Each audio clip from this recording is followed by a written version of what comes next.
Jangan lupa subscribe.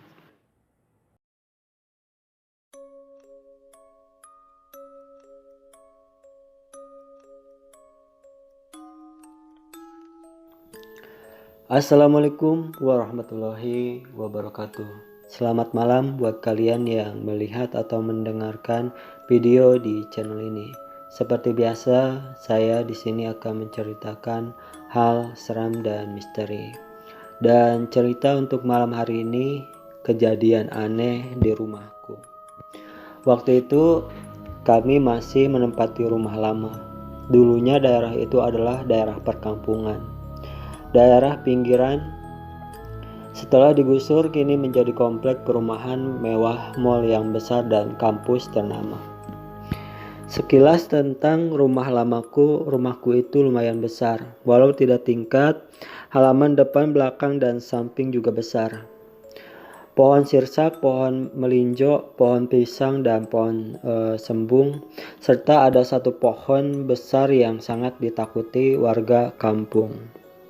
Pohon itu tumbuh di halaman depan rumah, yaitu pohon tilahayu. Sebelumnya kami tinggal di kota elit Jakarta bersama nenek dan kakek, dan sekitar tahun 1990-an. Ayah dan ibu memutuskan untuk pindah ke daerah pinggiran Jakarta. Adiknya, mamaku, sudah lebih dulu pindah ke sini karena tanah di sini masih murah.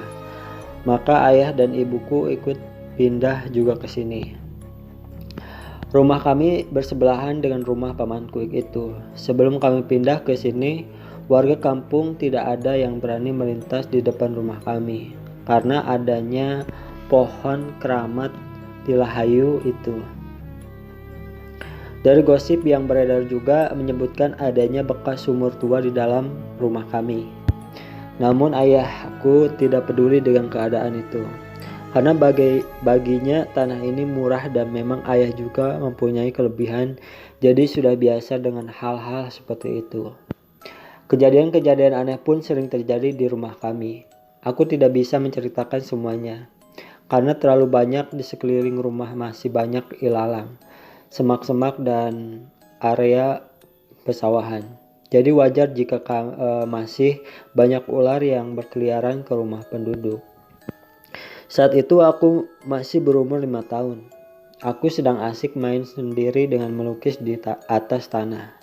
Tiba-tiba seekor ular hitam yang lumayan besar melintas di depanku dan masuk ke dalam rumah.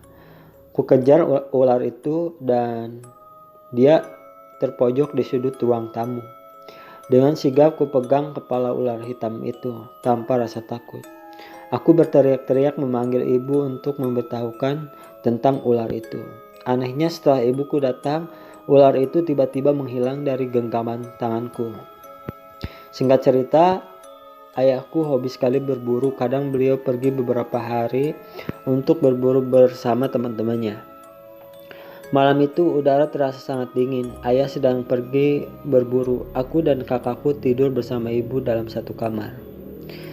Sekitar jam 3 pagi kami terjaga.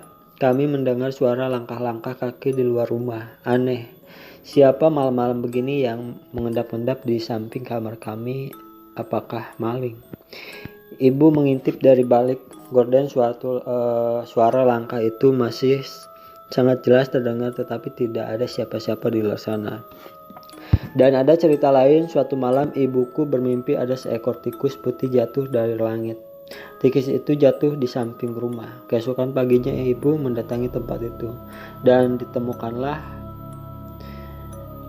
sebongkah batu alam berwarna putih yang sangat cantik. Ayah lalu membawa batu itu ke kota untuk dijual.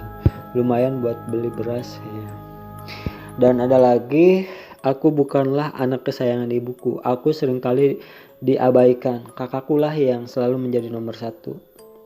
Aku tidak sekolah TK, di rumah pun tidak diajari membaca dan menulis oleh ayah ibuku. Mereka selalu memprioritaskan kakakku. Waktu itu aku merengek dan minta segera dimasukkan ke sekolah dasar. Aku sudah bosan setiap hari hanya mengantar kakakku sekolah. Aku juga ingin segera sekolah.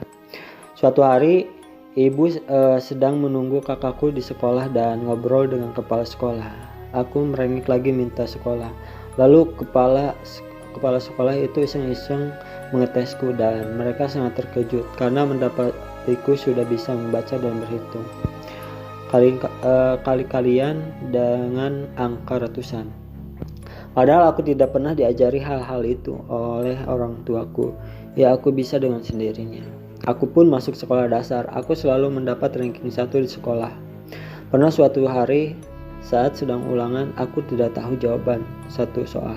Lalu tiba-tiba aku melihat sebuah tulisan berwarna hijau neon seperti cahaya glow in the dark. Lalu aku tuliskan tulisan itu untuk menjawab soal yang tidak aku bisa tadi. Ajaib, ternyata jawaban benar.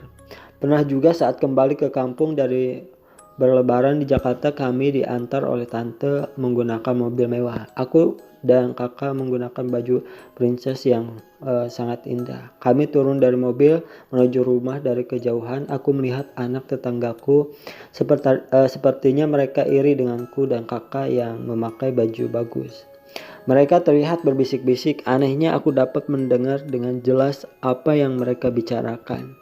Aku bertanya kepada kakak, apakah dia mendengar juga apa yang mereka bicarakan? Kakak menjawab, mana mungkin dengar, jarak kami dan anak-anak itu sekitar 30 meteran. Dan kejadian paling menyeramkan, ayahku banyak mempunyai benda-benda sakti seperti keris, batu-batuan, bambu peletuk, ekor tupai, rantai babi, dan lain-lain. Benda-benda itu ada yang datang sendiri, warisan turun-temurun, atau yang tiba-tiba dikasih oleh orang tak dikenal. Suatu hari, salah satu keris itu mendatangi ayah melalui mimpi dan meminta tumbal kepada kepala sapi. Ayah mengacuhkannya hingga mimpi yang sama untuk yang ketiga kalinya. Ayah tetap cuek. Ayah berkata, untuk makan keluarga aja susah, ini malah minta kepala sapi. Ayah tak menuruti kemauan keris itu. Terkadang malam-malam aku terbangun heran dengan apa yang sedang dilakukan oleh ayah dan ibuku. Dengan menggunakan senter kecil mereka menyoroti kepala kakakku, lalu mengoleskan semacam salep dan mengambil hewan-hewan kecil berwarna hitam seperti kutu raksasa. Malam demi malam mereka melakukan hal yang sama. Terdengar aku mendapati mereka menangis sambil memeluk erat kakakku yang lelap tertidur. Sekilas aku melihat kepala kakakku malam itu, rambutnya banyak yang rontok, membuat kepalanya gundul di beberapa tempat. Aku tidak mengerti mengapa kepala kakakku banyak luka dan seperti membusuk. Aku cuek saja dan kembali tidur. Berbagai cara pengobatan sudah dilakukan untuk kesembuhan kakakku, tapi tiada hasil. Ternyata penyebabnya adalah keris itu, karena tidak mendapat tumbal kepala sapi. Maka keris itu ingin mengambil kepala kakakku. Ayah lalu membuang jauh-jauh keris itu. Akhirnya penyakit kakakku berangsur-angsur sembuh. Itulah cerita untuk malam hari ini. Semoga kalian yang melihat atau mendengar suka dengan cerita-cerita di channel ini. Tinggalkan like, comment, share, dan subscribe, dan jangan lupa juga nyalain lonceng biar gak ketinggalan jika ada video-video baru di channel ini. Terima kasih. Assalamualaikum warahmatullahi wabarakatuh.